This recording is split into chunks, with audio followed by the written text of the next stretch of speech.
If you struggle with distinguishing the gender of Polish nouns, this video is for you. Keep on watching.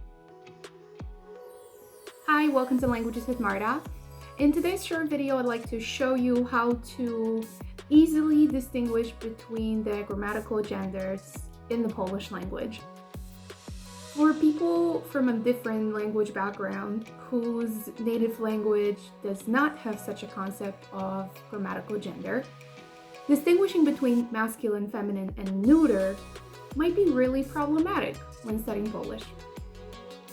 So a gender, linguistically speaking, is a quality of a word, could be, in Polish at least, a noun, an adjective, a number, and a couple more, that denotes whether it's masculine, feminine, or neuter. Now, in Polish, we don't just stop at these three. We have masculine, feminine, and neuter in singular, but then we also have other genders, slightly more complicated, in plural, which we're not going to talk about today because it's a whole topic for another video. But the general rule of thumb when distinguishing between masculine, feminine, and neuter nouns, because that's what we're going to focus on today, on nouns, is depending on the ending, on the last letter of that noun, we can easily tell whether it's masculine, feminine, or neuter. What's also very confusing is the fact that in Polish, not only animate nouns have genders. Animate as in, for example, human being. So let's start with something very obvious. So it's easy to tell the gender of a noun if it's an animate noun, a person. But the tricky thing is to tell the gender of an object. Objects in Polish also have genders. So for example, autobus is masculine. Herbata is feminine. Futro is neuter. How do we tell what's what? The easiest thing is to look at the last letter of the noun. Feminine nouns will, in most cases, end in the letter A. Kawa, miska, łyżka, butelka, żyrafa, poduszka, szkoła, I can go on. They all end in the letter A. Now, how do we distinguish a neuter noun? Well, those can have a couple of different endings, but they usually end in the letter E. Sometimes also O and UM. And sometimes also the letter L, which is the E with a diacritic.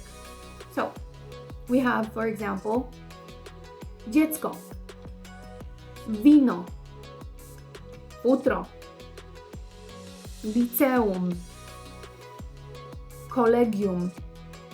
All those nouns end in either OE or UM.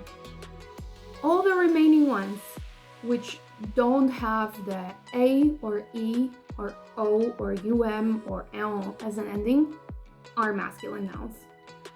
Obviously, there are some exceptions, as always in Polish.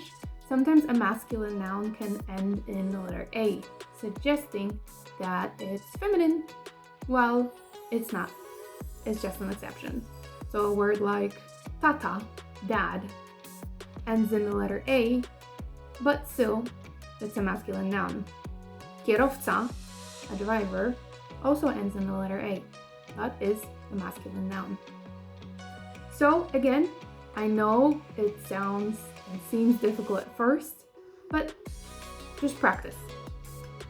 Go over a text containing a lot of nouns and maybe try to underline them and write down those endings I just gave you and try to categorize them so that later, once you get to more difficult things, when you're adding an adjective to a noun or a preposition or a pronoun, or when you need to change the ending entirely because it's in a different case, it'll be natural and easier for you to tell which ending, which form it needs to be in once you know the gender of the noun. Alright, that is it for today. Thank you so much for watching. I hope you learned something, and as usual, I highly encourage you to start studying with me. Bye!